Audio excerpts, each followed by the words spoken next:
of CHECK 2020, Conference for Higher Education. And starting off with track one this morning, we've got an excellent presentation from two K-State faculty members. We've got Nancy Burgess and Angela Chauncey with us. Angela has over 20 years of experience with higher education, and Nancy has 4.5 years with K-State. They'll be talking to us about giving us a brief overview, covering some of the process improvement methodologies, and they'll highlight how to analyze processes and streamline work, taking advantage of improvement opportunities. I'd just like to welcome you to this presentation, and there will be a Q&A session following this. I encourage you to submit your questions through the links in the channels provided, and we'll have about 10 to 15 minutes after the pre-recorded session to handle any questions that you may have. Without any further ado, I'd like to present Nancy and Angela. Hello, and welcome to CHECK 2020 conference. Our session today will be a 30-minute session and will be followed by question and answer. We will be talking to you about business process modeling, or BPM, and it's an activity of representing processes of an enterprise so that the current process may be analyzed, improved, and automated. BPM is typically performed by business analysts or architects who provide expertise in modeling, by subject matter experts, and have a specialized knowledge of the process being modeled. Or, more commonly, a team comprised of both. Alternatively, process modeling can be pulled from event logs using process modeling tools. The importance of business process modeling is often to increase process speeds, reduce cycle times, to increase quality, or reduce costs, such as labor, material, scrap, or capital cost. In practice, business management decisions are usually used to invest in process modeling is often motivated by the need to document requirements for a project.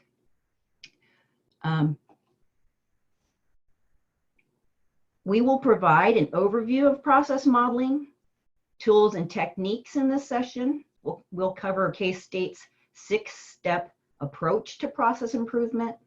And this team consists of 2 Kansas State business architects, Nancy Burgess and Angela Chauncey, who will highlight how to analyze process, how to streamline work, and take advantage of improvement opportunities.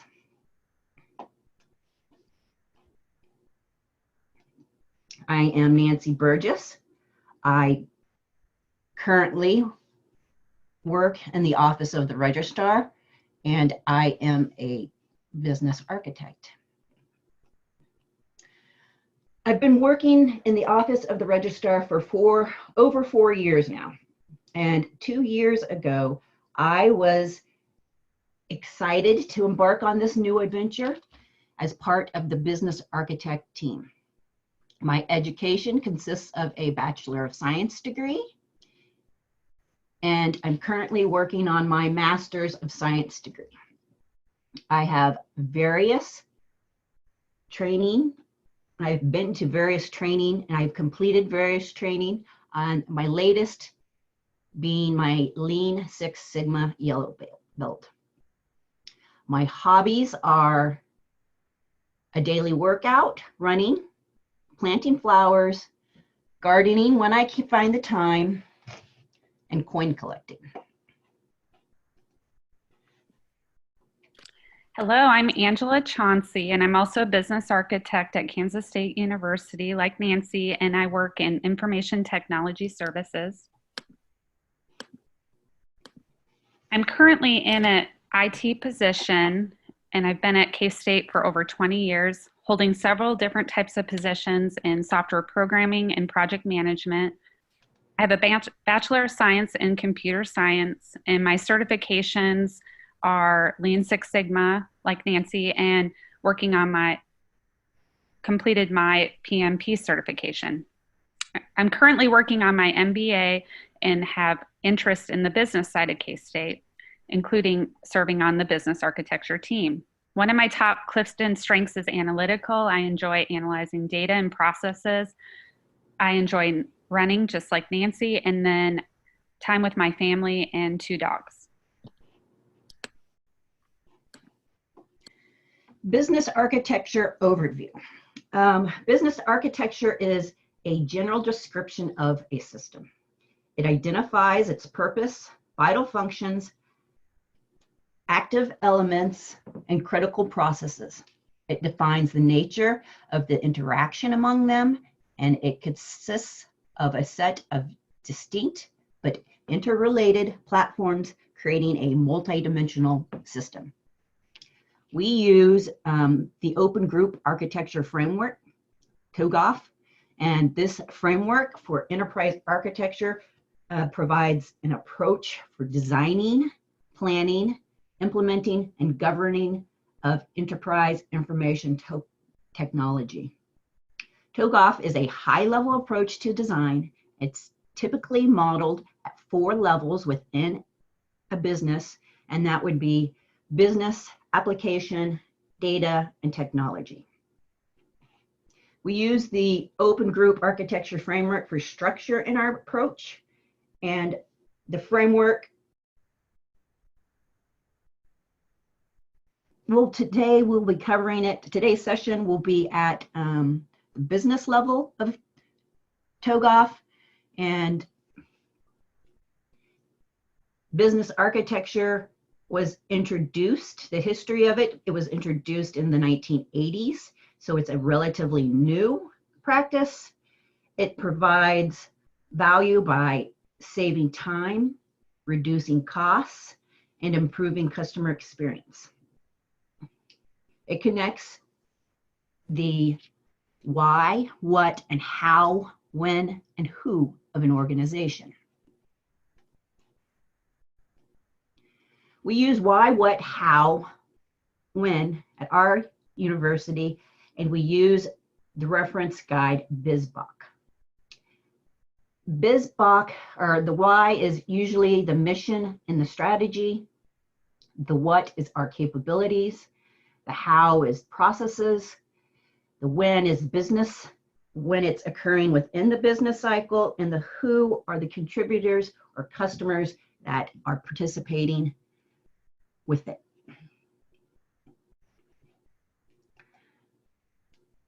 As I mentioned in the previous slide, we use BizBock, and BizBock is a reference guide, and it stands for Business Architecture Body of Knowledge, or the Guide to Business Architecture. This guide represents an organized body of knowledge, a set of disciplines, best practices for business architects and other practitioners. BizBock helps define and create a common language for business architects, and it helps optimize business operations.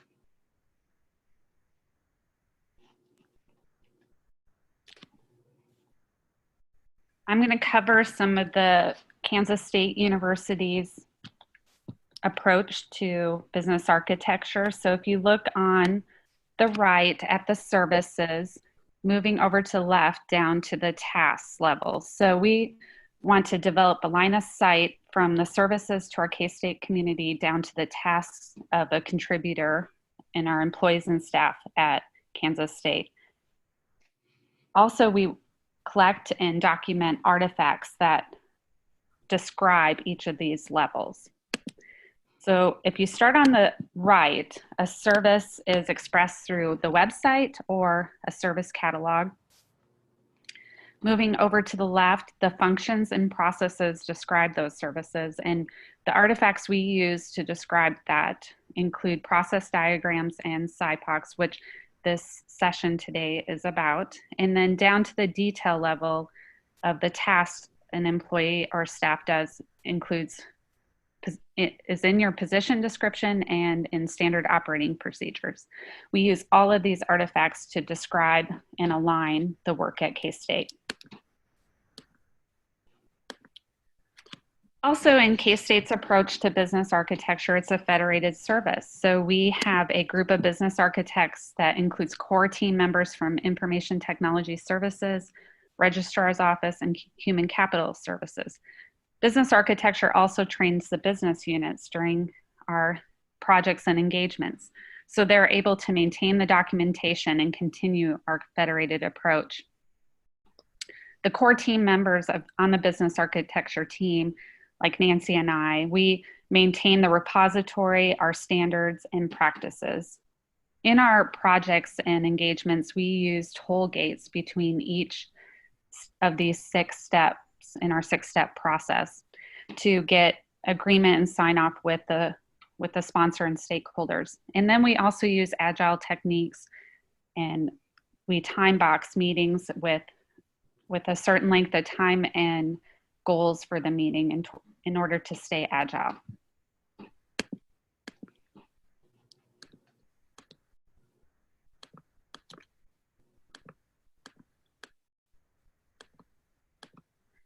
In the previous slides, we mentioned some of the resources we use at Kansas State, including BizBox, TOGAF, and Agile techniques. And I wanted to mention some other resources that we use in our practice, including Lean Six Sigma. Nancy and I both have certification in Lean Six Sigma, and at our campus, our College of Business offers Lean Six Sigma classes to the K-State community and employees and staff.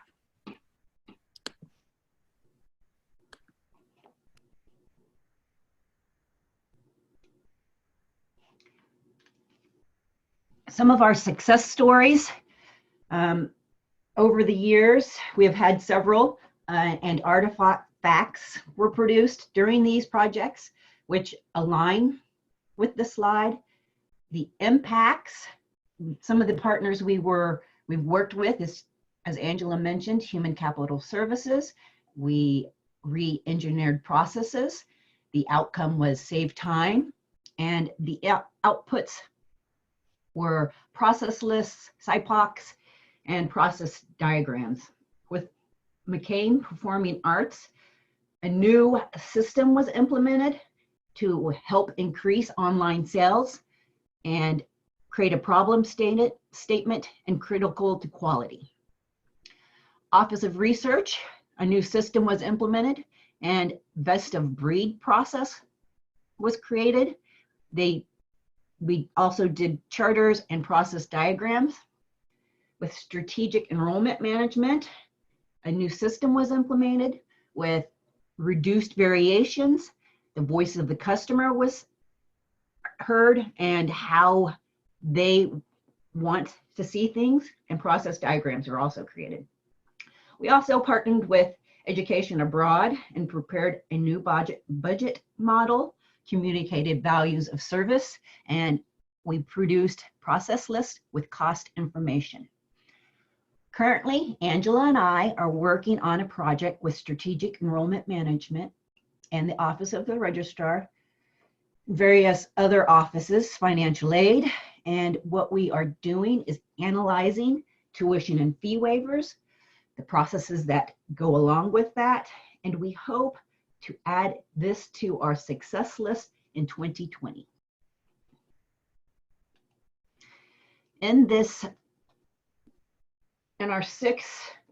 These successes were completed using a 6-step process approach. First, we create a plan. Second, we document the current state of the process. Third, we analyze that current state and take some measurements, and then we design the future state. From there, we then create an implementation plan, which may or may not include technology to implement this new process. Then we continue to review and improve. The continue to review and improve is done at the office level or department level. And this is to always be able to create innovation and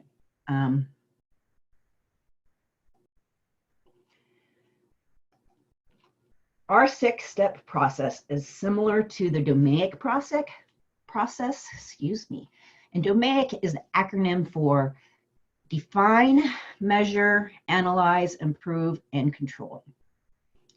It refers to a data-driven importance cycle used for improving, optimizing, and stabilizing business practices and designs.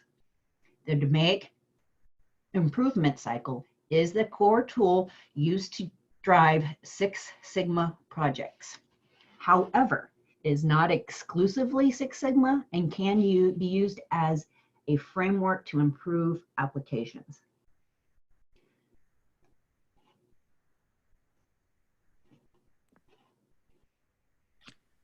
So step 1 in our 6-step process includes creating a plan.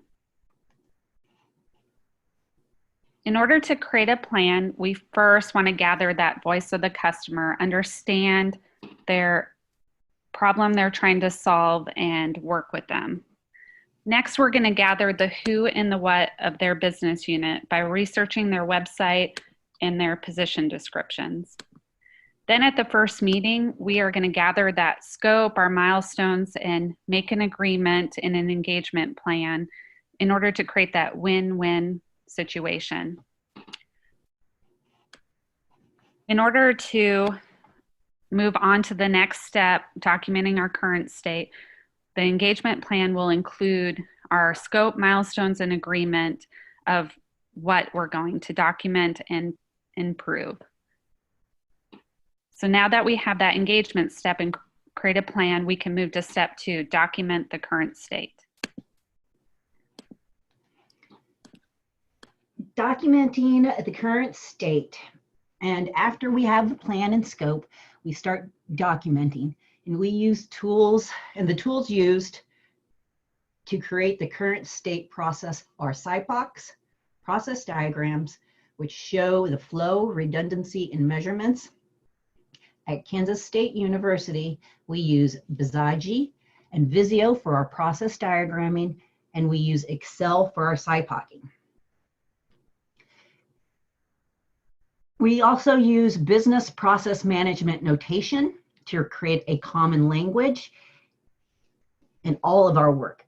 We try to capture any legal or regulatory steps, PPM policies, collect data about the process, frequency, wait times between steps,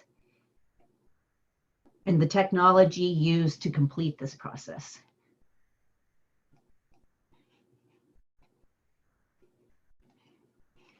From there, when we create process diagrams in the current state, they are visualizations of any sort of step-by-step process, and they're usually created as flowcharts with shapes that represent steps in the process, connected with arrows that indicate the next step. It captures the flow of the process, any actors or customers, the activities or tasks performed, the decisions that are made or should be made, maybe future state items.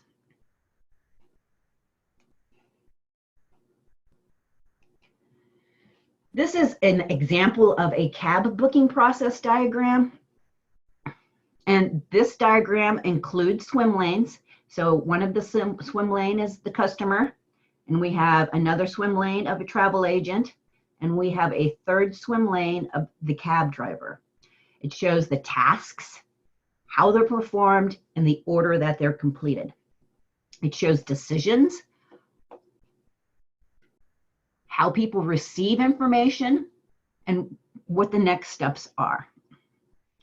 It also can contain timers, and we can set stop and ends to the process. So here's your stop and end. This is what happens when the assignment is completed. This is what a timer looks like. It also shows lag time, inefficiencies, and how we can fix that.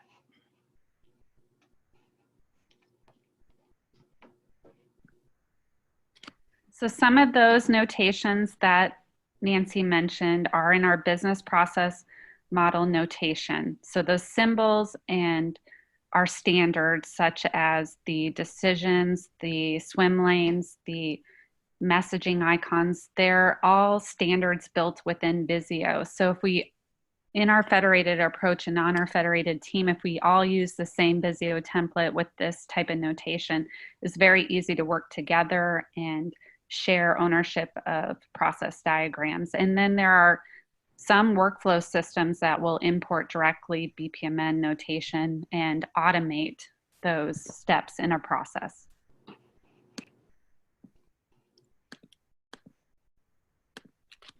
So now that we've documented the current state, we're ready to move to step 3, analyzing the current state. So in analyzing the current state, we are looking for things such as how many handoffs are happening, if there are any loops where it loops back to the beginning. We're looking for chains where several steps in a process may be able to automate. Those types of processes Nancy's going to show you in here very soon.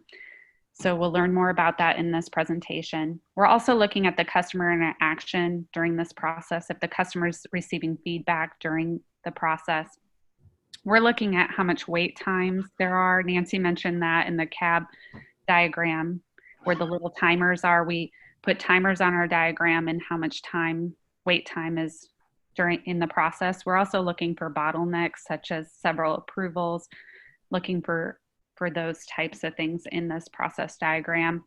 And then at the next level, we're looking at the root cause of these situations. So we use different tools to analyze the root cause, such as the 5 whys technique, which is simply just asking why 5 times to drill down to the cause. And then we also use fishbone diagrams to have a visual representation of the cause and effect.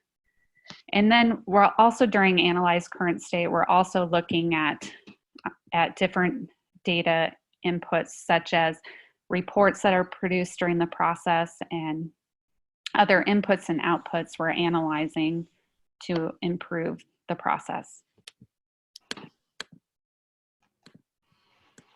So these are some examples of different types of how we would analyze the current state.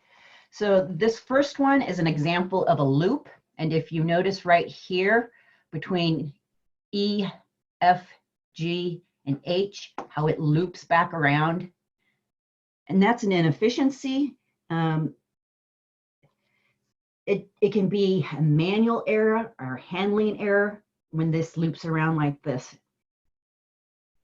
So the second example is a chain. And a chain may be an opportunity to automate. And as you see, it's all within one department and it's being handed off to different individuals. You can see that most of those steps are all in one swim lane, and that department or office has control to correct that system because it's all within one department. This third one is an example of ping-ponging or handoffs. And ping-pong and handoff, as you see right here between C and D and E, it keeps bouncing back and forth between the two departments. What this causes is additional wait times, poor customer service, and maybe it should be reviewed that the one department does more of the steps before handing it off back and forth to reduce wait time.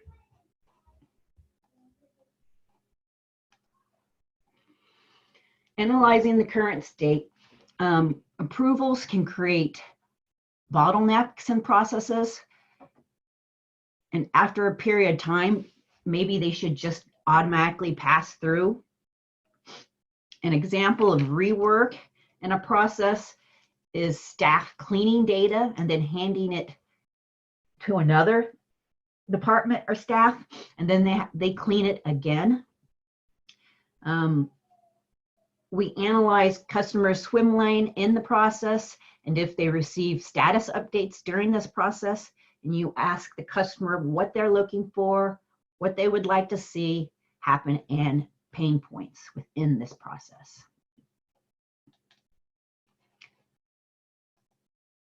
From there, we go to step 4, designing the future state.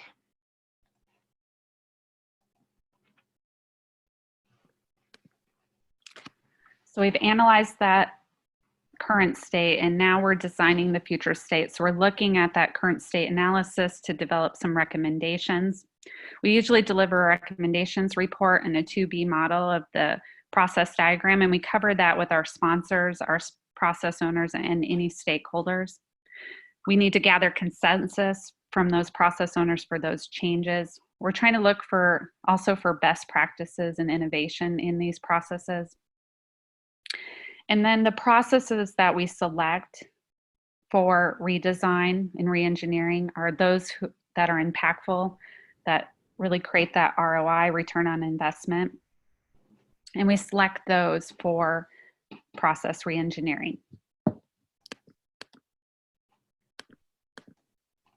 And in that future state, we're looking for those things we analyzed in the current state. We're looking for those opportunities where we can reduce any unnecessary steps, take those extra steps out. Any parallel processing where 2 different departments can do something at the same time. Any batching, like Nancy mentioned, all those handoffs back and forth, maybe a department can do several tasks in a row before handing it off. We're looking at any shared services on our K-State campus that can be moved to our shared services department or shared between departments. And then we're also looking for that automation. We're looking to see if any technology can be used in the process to make it easier and faster.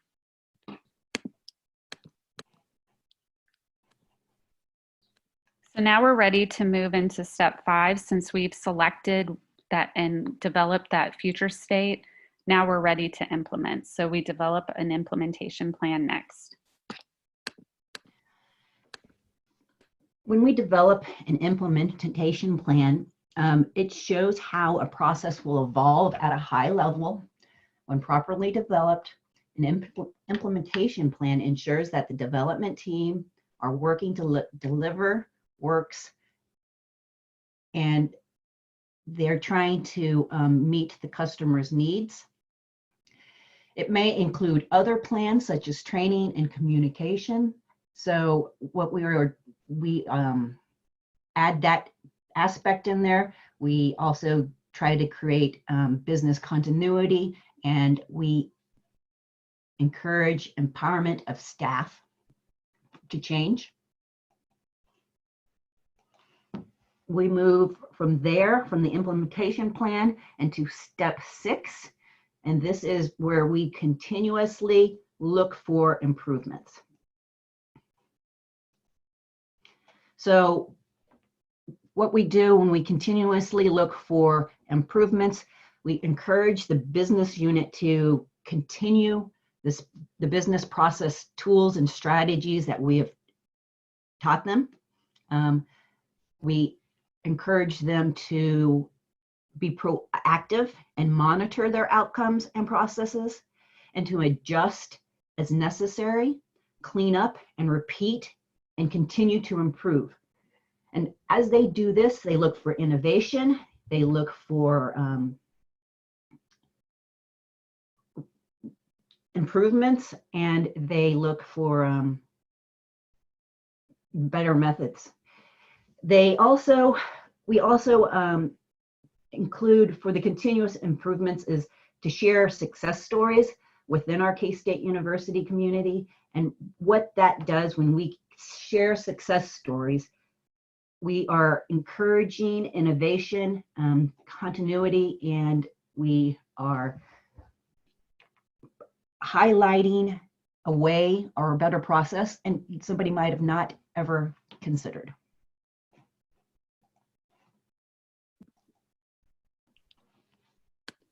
So in closing today, I hope you've enjoyed our session at Check 2020, and we just wanted to cover the what, the why, and outcomes. So The what today includes our 6-step process for business process improvement using tools and strategies. And the why is for continuous improvement for your institution. And the outcome of these 6-step processes to introduce efficiencies, transparencies, and transformation.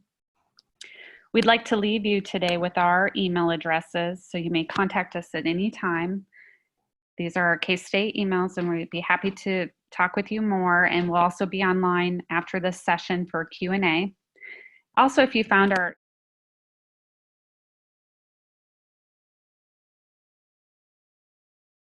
Nancy and Angela for that wonderful presentation. We do have a question from the audience, and I think you kind of touched on this near the end there, but you'd showcased a process visualization using Visio. Are there any other programs that might accomplish the same task? Currently, we also use Bizaji, and it is a freeware, and we use it. Our team uses it for simulations, is what we use. It's also, it graphically diagrams and documents and simulates processes very similar to Visio, and it looks exactly the same. Okay. Well, thank you for that additional information. That's really all we had as far as questions came in. I think you gave a very in-depth and meaningful presentation. Were there any other pieces of information you wanted to pass along, any clarifications, or is this the end of the presentation?